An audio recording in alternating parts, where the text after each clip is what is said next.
I'm Matt Verne, and today I'm going to show you a couple of counters to common triangle defenses, including posture, angle, and the stack. So stay tuned.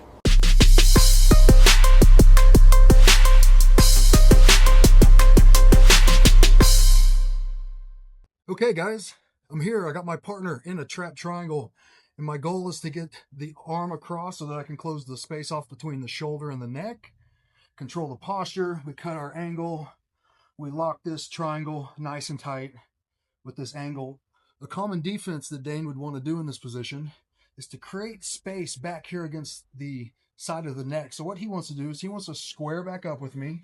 He wants to bring his elbow back across and open up that space right there in the neck.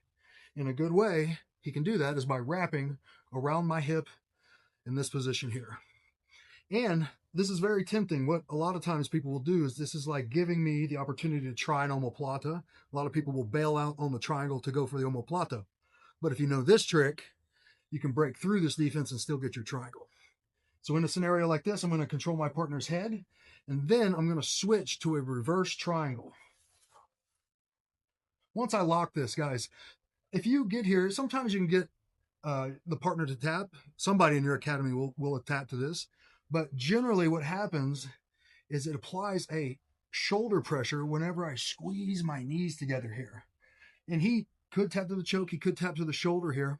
But if they don't want to tap in this position, what's going to happen is as I squeeze, they're going to start bringing this arm up and trying to get it back across. And that's what I wanted.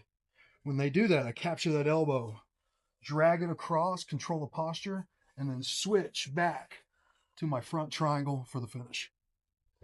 So if we get here, I start to lock up this tight triangle. I want to prevent the stack. Obviously, he tries to stack me on blocking, but I feel like he's winning. I collect the head, and I dive under the leg. This allows me to get my head out from directly underneath my partner, changing the angle slightly. And now, using the momentum and the power of my legs and hips, I'm taking everything in this direction over my partner's head, lifting that leg, and we can off-balance our partner to right here. Now, when I end up in this position, I'm in a good triangle still. If he fights back up on top, I have his posture broken. I allow him to rotate nice and inside that triangle. I clamp and lock and squeeze. If I land here, he's slightly off angle, I can start to look for his wrist and instead switch to the arm lock right off of that attack. And the final thing that'll happen is you'll end up on top of your partner like this. If I do this, I'm going to pull the head up, clamp the leg tight, put the knee on the floor, raise my legs, clamp. I never have to leave the top position to finish that triangle.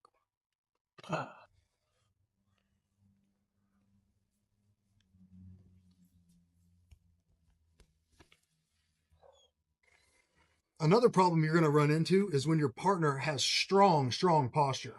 When he postures up hard, now it's hard to break him back down, especially if he's a strong guy.